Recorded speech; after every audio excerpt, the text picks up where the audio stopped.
Denny Caknan melarikan Bella Bonita ke RS karena menggigil berhari-hari. Denny Caknan melarikan Bella Bonita ke rumah sakit, karena selama beberapa hari belakangan menggigil terus.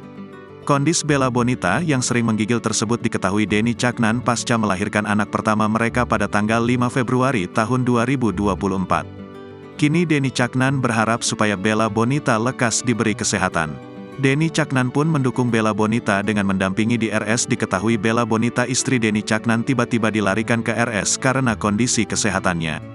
Istri Denny Caknan, Bella Bonita dilarikan ke RS beberapa hari setelah melahirkan secara prematur.